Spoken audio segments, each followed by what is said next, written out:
So this didn't go as planned. Bringing her back to home base. I don't know what happened. Just lost everything. Okay, so here we are under the engine. Yeah, big old crack there. So thankfully the transmission, which is super hard to come by, has no holes in it anywhere around. There's a little bit of oil here, but I think this oil was here from just seeping. I don't think this oil is fresh. At least I hope it's not. But there could be a good chance that we have put a hole, because this is the oil pan here. So this stretches all the way over there and comes up and mates to the transmission. There's a good chance that we've put a hole in the oil pan somewhere. But I haven't lost any oil. None of it really came out. This is the biggest crack right here. Ironically, the rubber somehow didn't get knocked out. So there's a rubber boot that sits here. That survived. I mean, like, I don't understand. I thought that thing would get kicked out, but centrifugal force is on the outside of the outer rim. So it was really just shredding apart as it was going. Now, that's the flywheel. As you can see, there's the damage on the flywheel. See if I can get a light in there better so you can see. You can actually see an area where the weld's ripped, or the flywheel weld's ripped right off the flywheel. But because of that, thankfully the flywheel actually does not allow, you can see there's no space, no chance for these pieces to go inside the transmission and mess things up on that end, which is good because transmissions are hard to come by. I mean, I say this is good.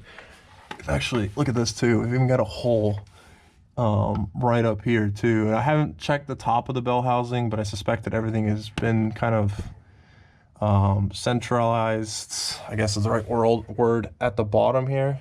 Yeah, I mean, you live and learn. So two things I'll need. I need a Source A300E flywheel, or have one custom made or something. I need a flywheel. I need a new oil pan. But I'm not gonna order anything until I get this transmission off. I've dropped this thing like 5 times. And I was like, I don't want to do this ever again, but here I am doing it again for the 6th time. So we'll drop the transmission. We'll take a look inside, see how damaged the inside is. I don't really care about the condition of the flywheel. I just care about the engine more than anything else. The flywheel is getting just tossed anyway. The clutch and everything didn't get damaged because it's on this side and the flywheel protects it. So that's okay. So yeah, really all the damage is just on the oil pan so far that we can see. Yeah, this sucks. This honestly sucks. Anyway, without further ado, let's get into it. We got to pull the transmission off. We got to analyze the damage to the bell housing, and then basically make a list of parts. Hopefully the engine's not damaged and a hole in the block. I haven't lost any coolant, haven't lost any oil, so I don't think there's a hole anywhere in the block, but we'll find out today. And so fingers crossed it's not as bad as it looks. So yeah, let's go ahead and get right into it. All right, so right off the business, we're gonna go ahead and pull the 13mm nut here, the terminals in the battery, because we do have ground straps that we will have to remove on the transmission. We have to remove the starter. So starter line, or the wire that goes to the starter, is constantly hot, so be wary of that. When I was a lot younger, I'm not that old, but when I was younger, I was working on a buddy's car, and I actually crossed the part on the starter and sparked, so I'm sure he got a good chuckle out of that. But anyway, to remove this fan, it is not a counter thread, I guess. I don't know the official name of it right now, but it's not a left-hand thread. So what we have to do is, it's the typical lefty-loosey. It's not one of the fans where righty is loosey and lefty is tighty. I know that's kind of confusing. But you're gonna need something like a shaft right here, because this will spin. If you try to loosen this, this will just spin and spin and spin, and you can't. You need something to counter hold it. Do not hold it by the fan blades, you'll break them, they're plastic. So it's kind of hard to see, but here there's an insert. And basically you're gonna wanna turn your fan until it slides into that insert. Actually, not the fan, sorry. We're gonna wanna turn the whole pulley. There it is. And you can see it went right in. So now this is locked in. You can see the fan is spinning because it's a viscous clutch, but the pulley is what we don't want to spin. So this is just an 8mm hex right here. You want to be careful because you don't want to damage your radiator. So be very wary of doing this. And we're just gonna lefty-loosey, there it is. Once it cracks loose, it comes out fairly easy. So it should be 40 Newton meters of torque. 10 Newton meters for the plastic shroud to the viscous fan. If you have to change your fan, it's pretty easy to do. One thing you're not seeing here is a fan shroud. It's a bit different per year, so follow the instructions for that year. I'm gonna pull the tool out. I'm gonna reach my hand in. I'm gonna grab that bolt nice and gently, I hope. It is a long bolt. Looks like it won't come out, but it will come out. So there's our bolt, 8mm hex. It's the first thing we're doing. And now you're wondering, why are we taking the fan off? We're taking the transmission. What does this have to do with it? Another thing you notice, the distributor cap is not here. Do not have to remove the distributor cap, though it does make removing the fan pretty easy now. But we need to remove the fan because when we drop the transmission, the weight is pushing that way. The engine will be heavier if there's no transmission on the back of it. So it's going to fall forward. If the fan is on it and it falls forward, it's going to smack into your radiator. And we do not want that. So there's our fan. We got our fan out. You can see there's plenty of clearance. The engine will not touch the radiator. Another thing you want to keep in mind is this hose might get kinked. This is a brand new hose. If you don't have a flexible hose or an old hose here, maybe remove it, do a coolant flush. This one will survive just because it'll stay kinked for a while. And then if you have the engine in that position for a long time, I don't recommend keeping the hose on or any other hoses because it will damage it. So that's all we have to do on the engine side. Battery, remove the fan, and now everything will be on the bottom of the car. Okay, so next step for us is to remove the exhaust. Now, I think the original bolts are 12 or 10 mil. I had my bolts actually strip when I removed this exhaust the first time, so I've replaced them with different bolts. These are a 10 mil head for me, so it's gonna be different for you. We've got 2 in the flange here and then 2 right here. The easiest way to do this that I found is get under the car and you can see a really long extension. So I've got 2 extensions. So I usually do 2 extensions all the way up to there with a deep socket, get those 2, and then a single extension on these. It's really just what makes sense. So you can reach some of the bolts from the top, but they aren't exactly, there's not really that much space. So I just found that it's easier to work under the car. Like I mentioned earlier, most of the work happens under the car at this point with this when you're doing the transmission pull. Now keep in mind this transmission was not a factory fit to this car, so these steps are not, you know, going to work for everybody. I mean, the exhaust and stuff should be roughly the same in the concept, but you'll have to change. Like autos will have a cooler line running to the radiator that you'll have to remove, that I don't because it's a manual. That sounds like a flex, doesn't it? It's not really a flex. Oh, uh-oh. What's wrong with that bolt?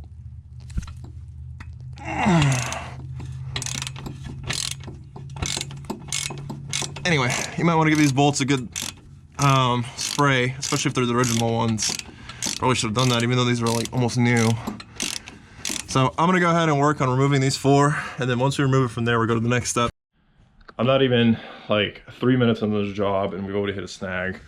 So that back bolt right there, yep, that guy. I'll show you on the light here.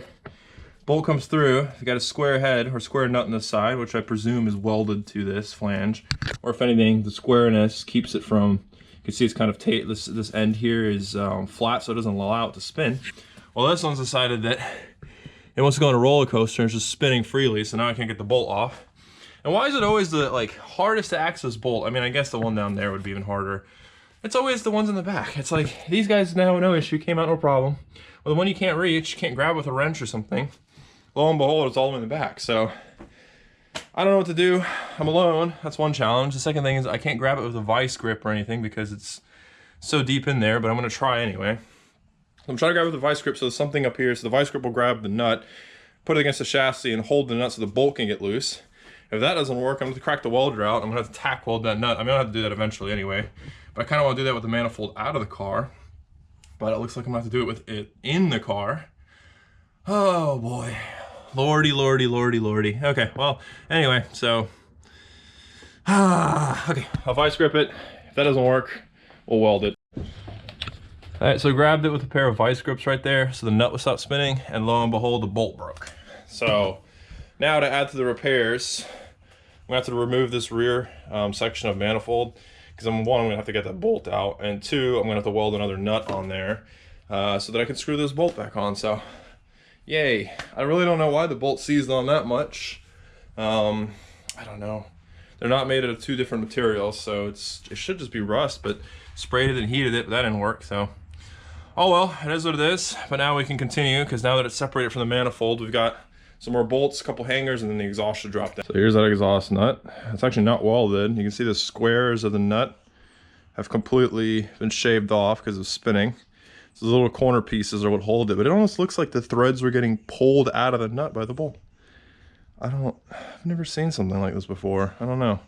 Weird, but anyway, I'll have to pull the manifold off. I'm probably gonna need a new nut. I don't think this one's salvageable, and plus now that the squares are gone, fun. I get to add this to my collection of misery. So we've got this. We've got stories for all of these bolts and things that are lying around, and that one too. These are all things that are broken off of the car. So the plaque, the show plaque of broken parts in this car is just bigger and bigger. Okay, so the next thing usually is to unbolt this section of the exhaust. I like to carry this bracket with the exhaust, as you can see with these poor welds, my goodness. I ended up fabricating a sort of exhaust hanger off the transmission mount because when the transmission was delivered to me, the ears were broken. And I didn't feel like welding them because they were too close to the flange surface here. So I was worried, you know, it would melt, damage the flange surface, and then I would have a permanent leak and the transmission would basically toast because this intermediate plate would be messed up. The sealing surface would be gone. Anyway, but the concept is the same. I think on the factory one, instead of having this bracketry here, it's just bolted on. Like there's an extension here with this piece, but flipped the other way, and it bolts into the ears up here. So all I did is I put 2 rubber mounts, built it off the back here, and then it works in the same principle as this. That being said, it's gonna be a bit different, obviously. I think these are 13 or 14 mil nut and bolt. I'll just unscrew both. That'll free it here, but before we do that, I actually want to get this O2 sensor off. So we're gonna get in the passenger seat. We're gonna unclip the wiring for the O2 sensor so it doesn't get twisted like it is right now. And then we'll crack that loose. It's a brand new sensor, so hopefully it doesn't give us grief like the exhaust bolts did, but who knows. So that's the next step. Let's get the O2 off, then we'll get all this bracketry off, and then the exhaust should just come off the hangers and come down, so which is gonna be fun doing that alone. So as seen before, O2 sensor is just under the passenger seat. It's usually in the little plastic piece here. You have the wire for the heater and then the single wire. It's like a coax. That should be it. Once you free those, it should allow the wire to spin pretty freely. If not, come up here, push it through. You don't really want to twist up those wires and damage them on the O2 sensor, so just need to loosen them up here. Okay, so it's a 22 mil on the O2. Wonderful. That's, hey. Hey. Oh, so close. Come on. There we go. Hey. Perfect. So the way I built this, just a 13 with the nut on the other side.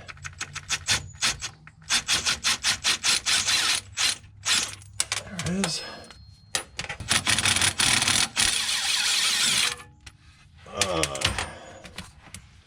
All right, that frees, as you can see, our exhaust from the transmission mount here.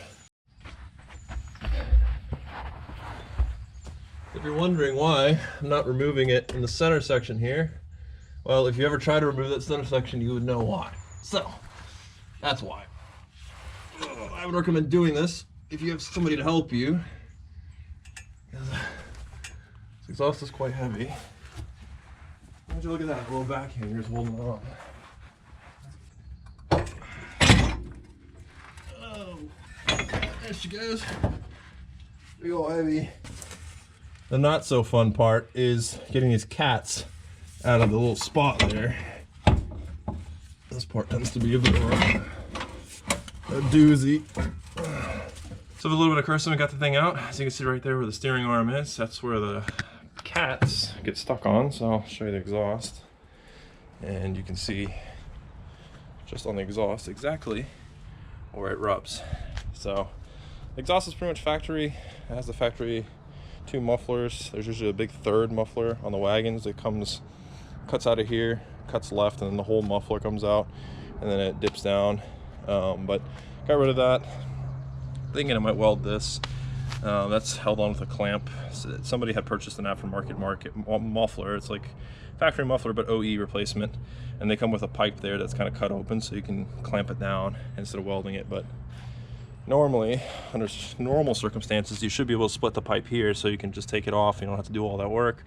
But unfortunately, these get really seized on, so it's really hard to get them off. But yeah, got the exhaust off. Ended up taking that clamp off because the two little nuts or the bolt ends were dragging the carpet on the ground, so it was making it hard to get it out, but got that out. So this honestly is probably one of the hardest parts of this job.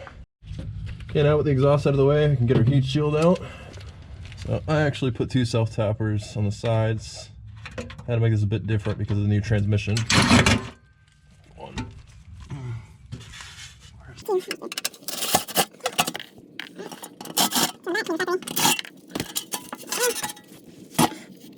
Now with the heat shield out of the way, we can access the carrier bearing as well as the big nut that holds the front and the rear drive shafts together. Now, since this is manual swapped, you'll probably notice a little weight here. That's not factory. The shaft has been extended because the manual transmission is shorter in length than the auto, so to account for that length, we've had to extend this one a couple inches.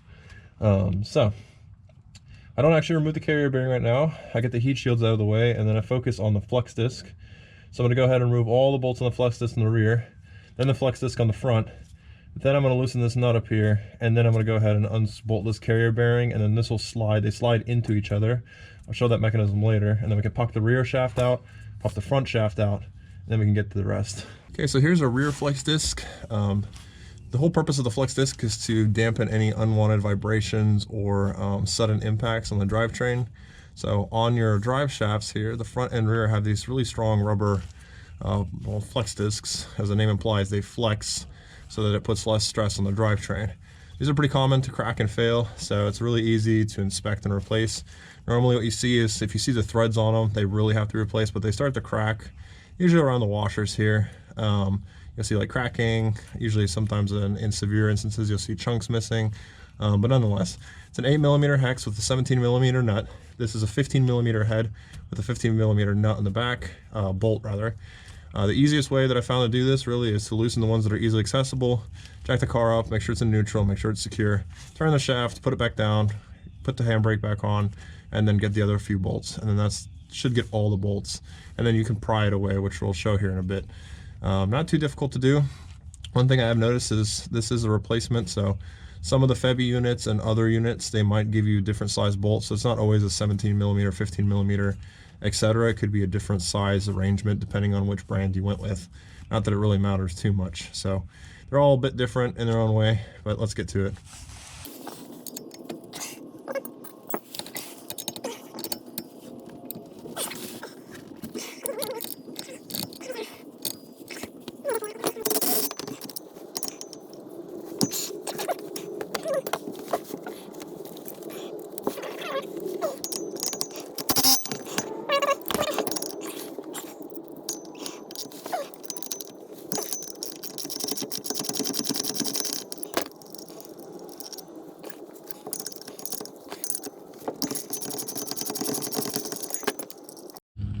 Okay, flex disc, all the bolts are out.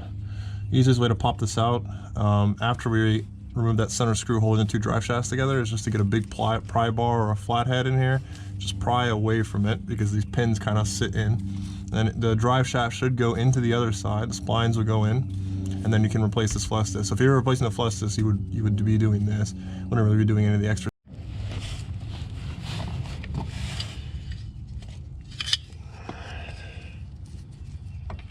Move our big carrier nut here, hold the two drive shafts together.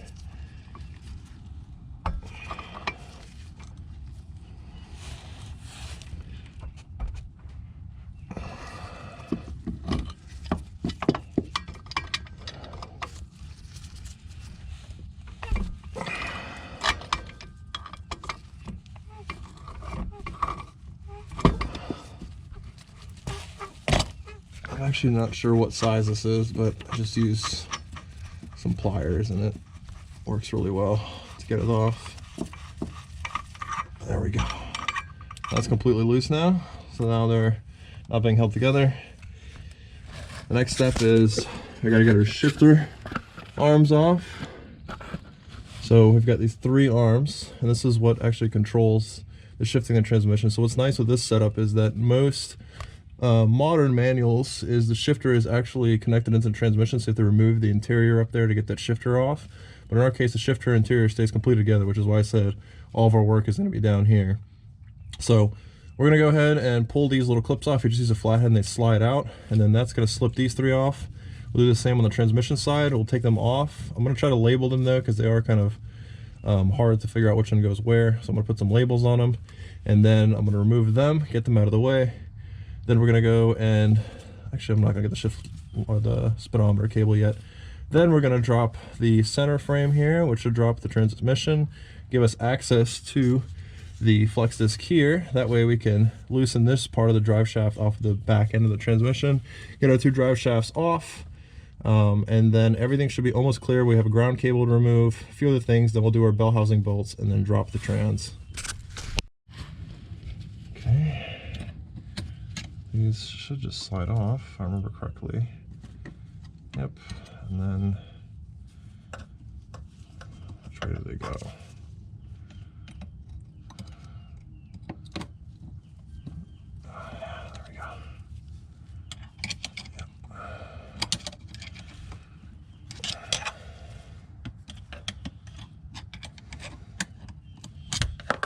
The face, yeah, classic, good old facial. Of course, it goes into gear. Why are you going into gear, bud? Wow, this one is. I'll get the hunt for that one. That one wasn't very elegant, how was it? There we go. Alright, that's the clips. So this little tab here in the center, you just put a flathead under there, you push that up, and then you see this little catch here. You slide the shaft to that catch and then it slips right down. So I'm gonna go hunt that one that flew off into outer space, and then we'll go ahead and do the same thing on the other side of the transmission and then pop these shafts off.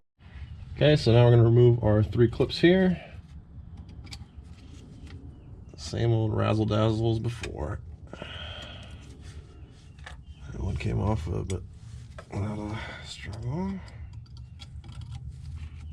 This one's kind of hard to reach. So.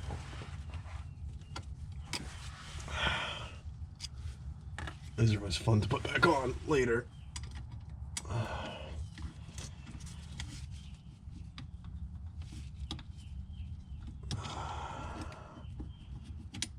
we go. Okay, now we're going to get our shifter linkages off. It's pretty straightforward. You just, well, just pull them off. Okay. There we are. Okay, this one wants to be a good standing citizen. Let's just say that. There's 2. Come on. Come on. There it is. Okay, there we go. Shift cables out. 2 13mm bolts. I put these here, so these aren't the originals. They're holding the rubber transmission mount. I'm gonna go ahead and break them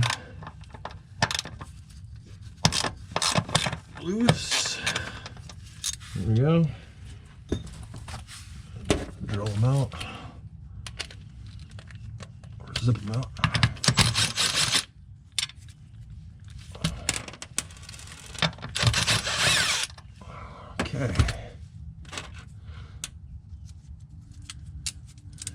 Okay, so the next step would be to drop these 17s, to drop them out. But remember, the minute we do that, the engine's going to fall back.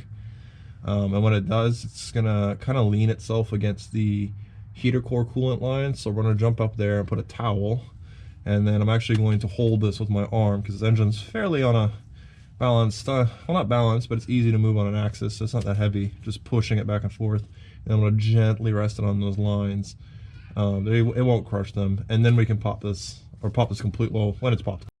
So here's what I'm talking about here. We have 2 heater core lines running in the back of the firewall. The engine has about it's about almost 2 of my fingers gap before it hits the firewall. The minute you remove that trans mount, the engine will sack its way back. Which is funny because when you remove the transmission, the engine will lean itself forward. So I'm just gonna put a towel here, fold it a few times, and then that way it can push its way back in without any worries. Okay, so I need to get this clutch line off. I'm gonna try the vacuum cap thing that I did before. Hopefully it works. Because the brake fluid reservoir in these cars also is the fluid for the clutch cylinder. So I'm gonna try to slip this line off really quickly, slip this on. Hope this is the size. And hopefully it doesn't leak all over the place and make a mess. Oh, it's making a mess. Okay, there we go. Obviously got some here in the line. Hey, I can't believe that worked. Okay, so our vacuum cap is actually on there really well. Wow, okay. Well, turns out vacuum caps work great for fluid caps. I mean, it's gonna eat that cap up, but for a temporary, it'll be fine. I might even take the hose clamp off of this and put it on there, since the car will be up here for a little bit. Okay, so we have a 13 mil here, threading into a 17. Counter hold them. Okay, I didn't have a good grip.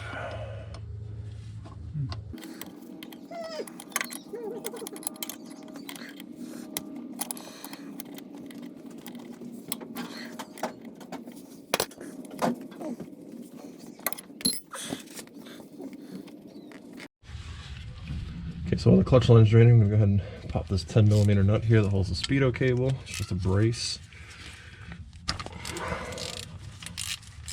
Oh, I forgot I did this. I have a 10 millimeter and then a 10 millimeter nut on top. So bolt and nut.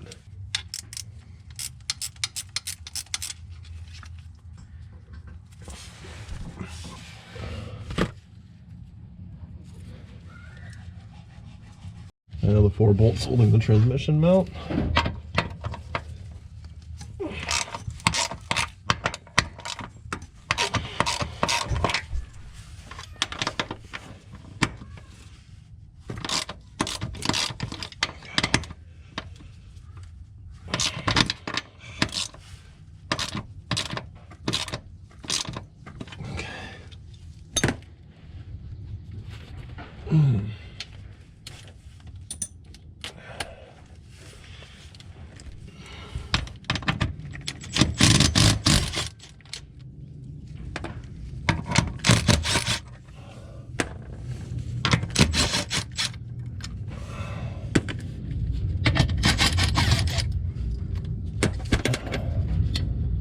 Okay, there's our brace.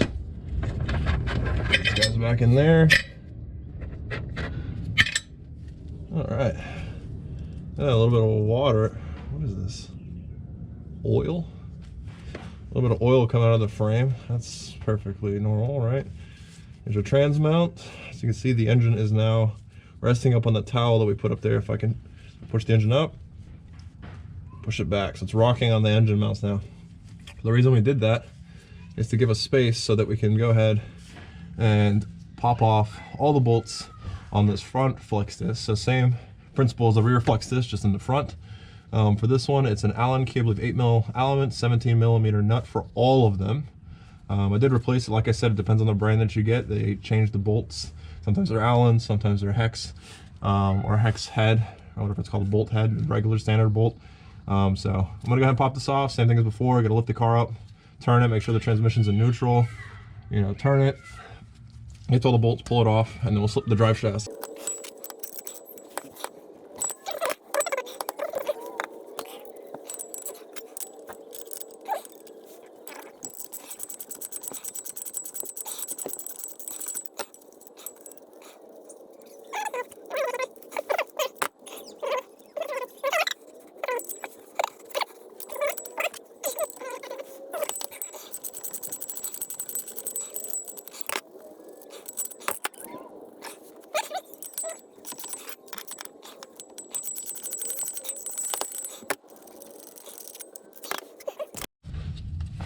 Okay, so do 13 mils in the carrier bearing here. One. There's 2. There we go.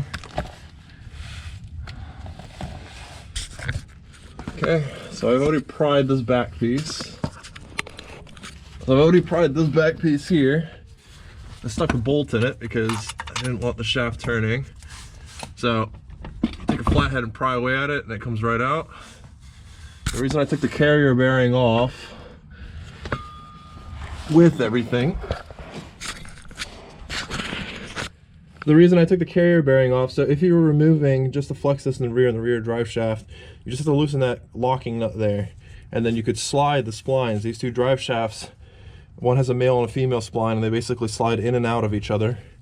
So if you were replacing the flex, oh, I guess I didn't have to take all of them off, huh?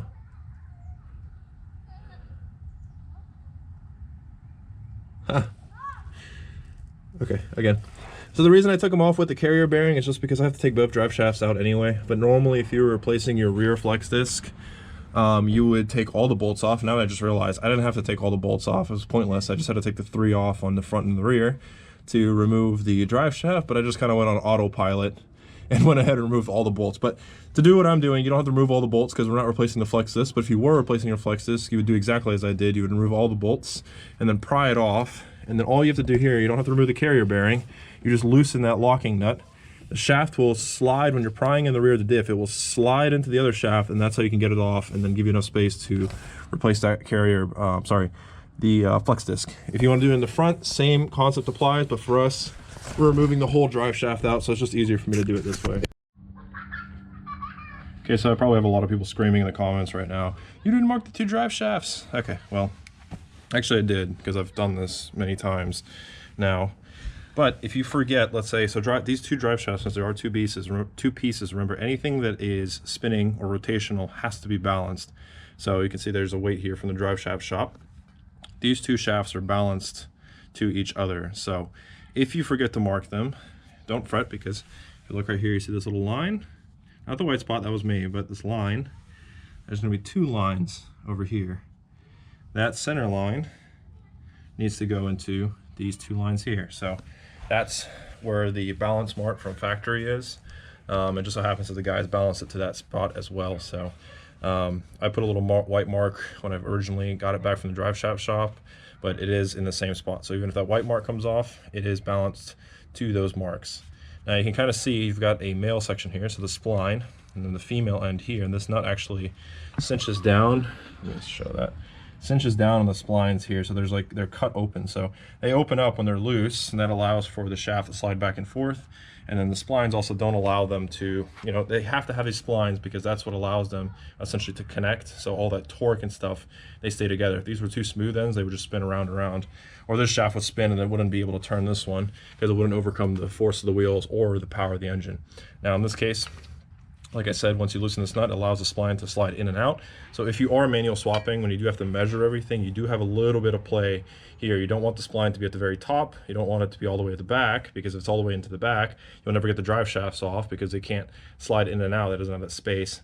So just bear in mind when you're doing that, or if you do extend the shaft, when you're mocking things up, you have to have a little bit of play here. That's natural. That's what allows you to change the flex discs without dropping both shafts like I did. But in my instance, again, I have to just drop them because I'm dropping the transmission. And if either shaft is up there, it's going to be in the way. Now the back shaft towards the diff could have stayed technically, and it wouldn't really get in the way, but then the jack might hit it. It's so much easier just to get it out. And again, in my case, you can see the flex disc came off. You can kind of see how these little pins or parts get up to the flex disc, but this will slide right off. So I didn't have to unbolt all the bolts on the flex disc. I just kind of went on autopilot because I'm so used to doing that. But I'm gonna go ahead and cinch those down later because those flex discs can stay on the transmission. I'm actually gonna cinch the flex disc back on the transmission when it's out of the car because it'll be easier. And then the other one I'm gonna cinch on the diff at any given moment. It's pretty easy, just those 3 bolts. And then when the drive shafts go back on, it'll be 3 bolts on each side. And that's pretty much it. So at this point, we're ready to start taking off bell housing bolts and get the jacks all lined up, and the transmission should be separated from the engine pretty soon. Okay, so the last step is to get all the 12 or the bell housing bolts off. This easiest way I found, the last few bottom are the easiest to get to, so I leave them last because I like to leave a couple bolts in before I put the jack in place. Starter bolts can be a bit of a pain. I like to do them because that gets the starter out of the way.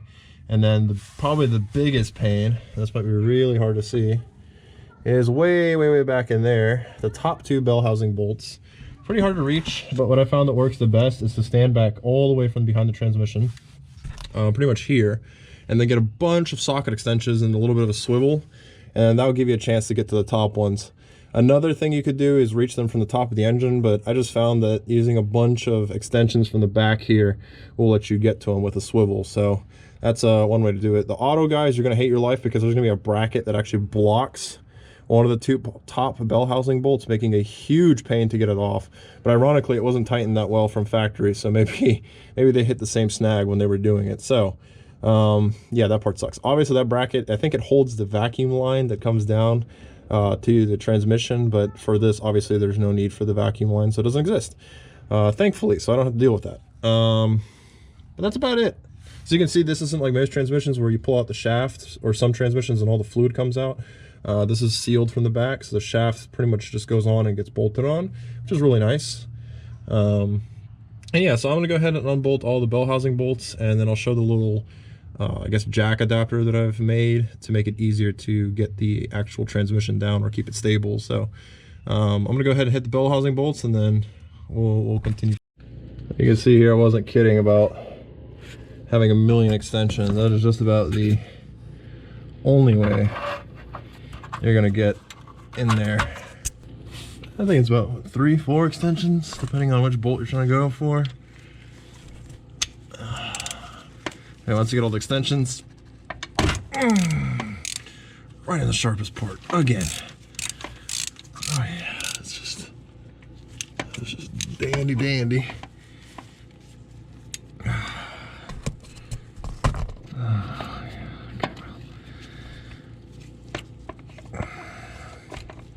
So one of the bell housing bolts I took off on the top, and it is sitting on somewhere on top of the transmission. Not sure where. It's sitting up there. Not really worried about it though. It'll come down when the transmission comes down.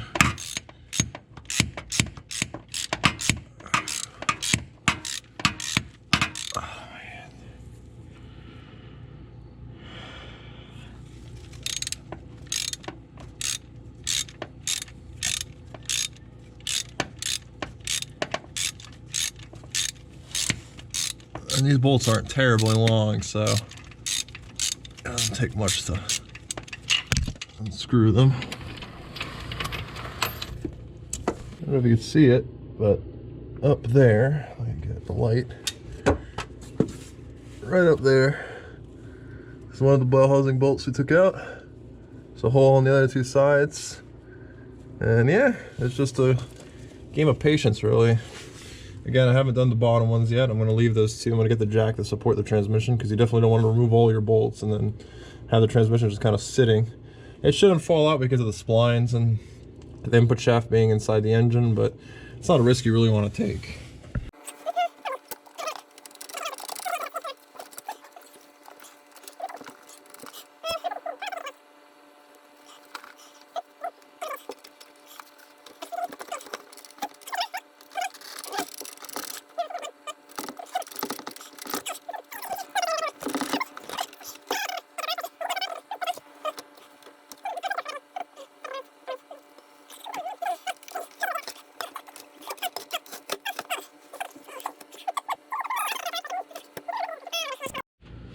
Okay, so we got the transmission off. Now we've got to get the pressure plate. The pressure plate is held by 6 of these Allen keys. So Dad holding the crank. It's a 27mm bolt. He has to counter hold or rest it on the chassis. Babo. Drži. Čekaj, sad sam baš odšao. It's going that way. A taj vej? Yeah. Oh shit, drugi vej. Yeah. Aj dobro, onda voz. Okay, that's one. There's some. I'm gonna go around and loosen all of them. And that should brzo ići. Ja ću ti okreći. U stvari ja ne mogu. Yeah, no, you're good, you're good.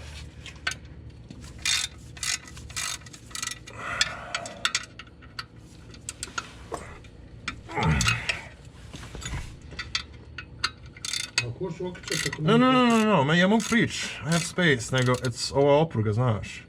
It's a pressure plate.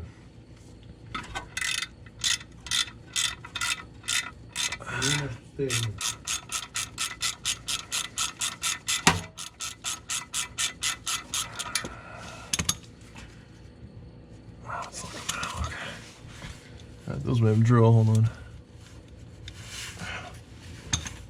Where's my drill? Drill. Oh, tell me.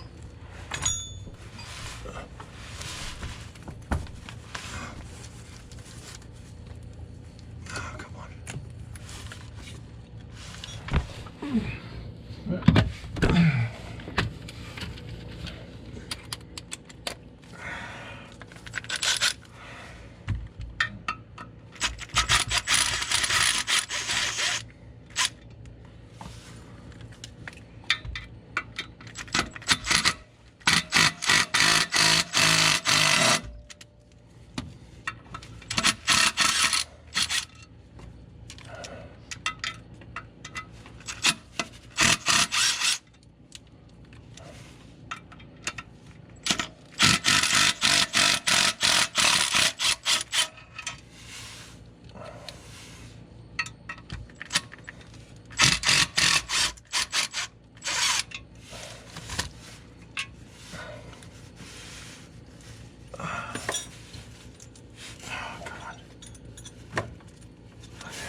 Funny.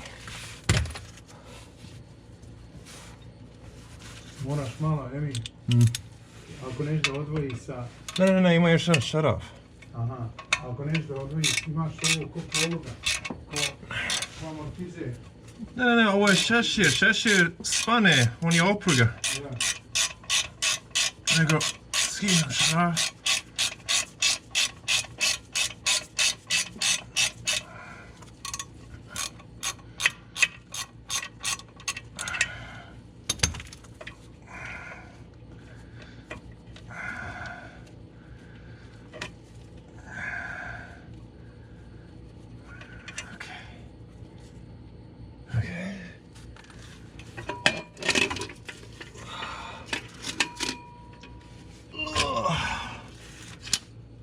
Ajde. Je li odvrno? Ja. Ok, daj drugi.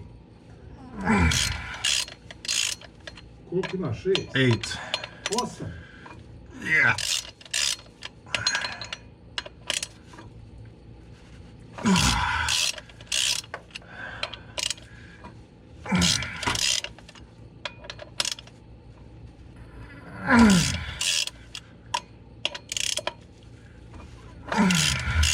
Još jedan.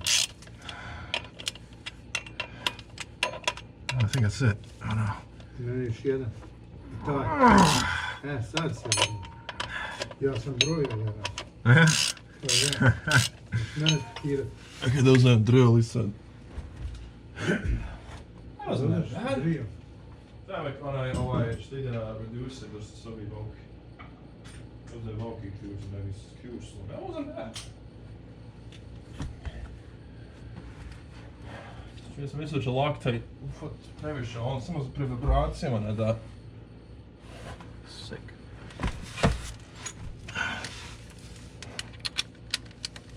Motor spao napred, ja. Je. Vidim ja.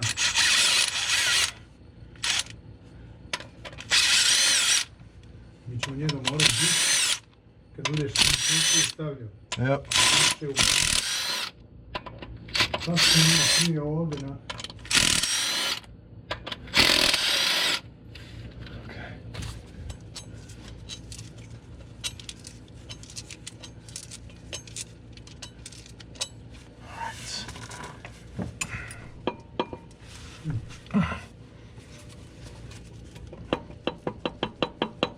Šta hoćeš da skineš, ja? Treba mi onaj. Možda izvadim ja ovaj ključ sad. Je. Okej.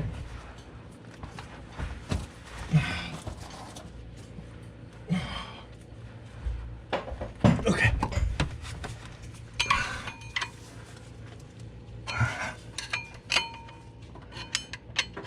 Pazi, moj spani na ruku. Ja.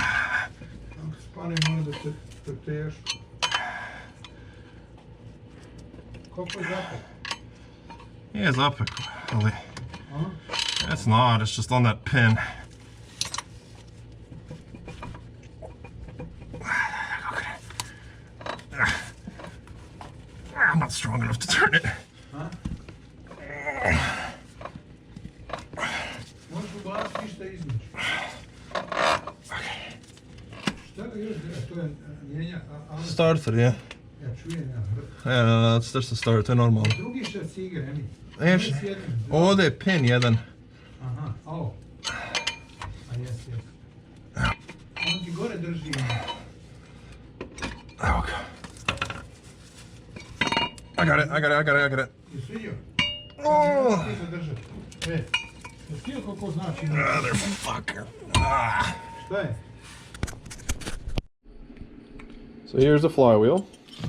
This is cast iron, so as you can see, you clearly can't weld cast iron. So when this was originally delivered with the transmission, this came out of a 4-cylinder jet trag. And you can see here from the 3 plates, it's kind of hard to demo the 2-part, but in a 4-cylinder, remember, each plate corresponds to 2 cylinders for the crankshaft position sensor. So in this case, they would be 180 degrees apart. That would be for the 4-cylinder, and actually I think they were here, and probably right here, because I can see kind of the grind marks from me. So those were cut off, and then I had the automatic flex plate, which has 3 of these that are actually welded to the flex plate because the flex plate is steel, so I do still have that steel plate.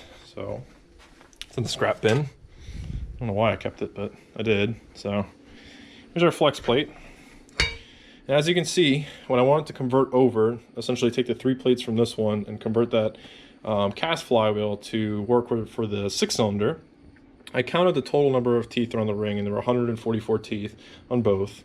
The spacing of the actual plates themselves were 22 teeth with 26 teeth between, and that's the same all the way around. And so the reason that was important is because these have to be perfectly positioned or that will mess with your firing order. So I took a string, tied it across, tied it across, tied it across to keep them perfectly tight, and then that allowed me to weld these on. Now if we look at the failure, you can see that the welds didn't actually break. The weld is fine. It had perfect penetration into the steel, was okay.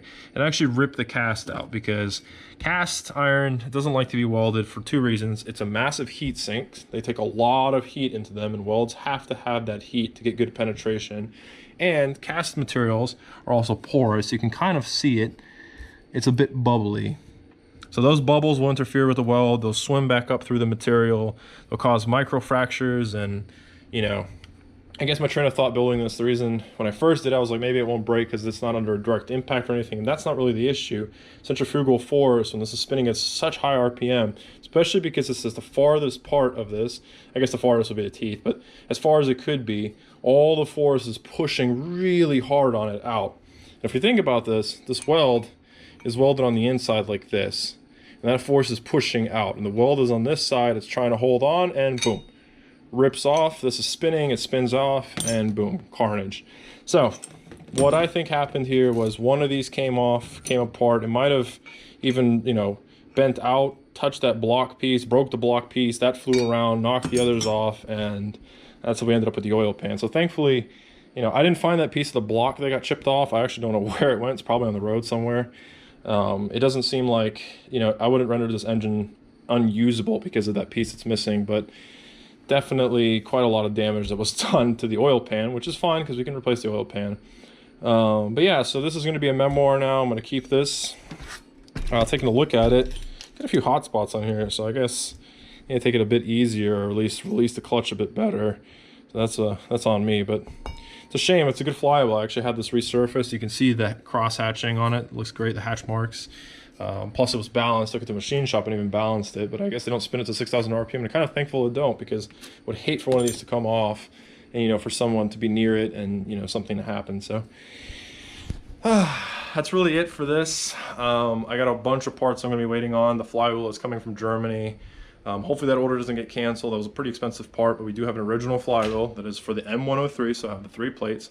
It's identical to this flywheel, except it has the cast iron of the 3 plates already in there, so that's a brand new part. We've got to get new flywheel bolts.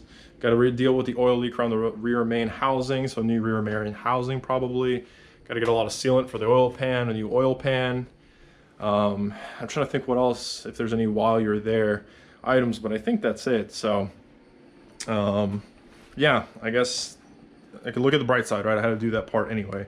The transmission itself looks great. When I was taking it out though, I damaged the little breather there. It's a plastic breather, so I got to see if I can. I think these are on the autos too, so I should be able to borrow it or order a new one. So that sucks, but transmission looks good. Has a new bearings. So I R&R'd this. That's actually going to be a separate video, but this intermediate plate I had to weld back together because I made a mistake when I was taking this transmission apart and broke it. And the story why I took it apart was the bolt was inside of it. So that's for a separate video, but everything's new. Front, rear main seals. There's zero slop in it. You can kind of hear the gears. It's kind of a crude transmission. It's not really like a new modern manuals where they're super smooth and stuff, but I love it. It's the jet track, so gotta love it. Anyway, I think I'm gonna end the video there. I'm gonna be waiting for parts, so this car's probably gonna be up in the air for a week or so. Once those parts get here, we'll go ahead and kick off and hopefully get this thing back on the road again. So thank you again for watching, and hope you enjoy your projects and everything you've got going on.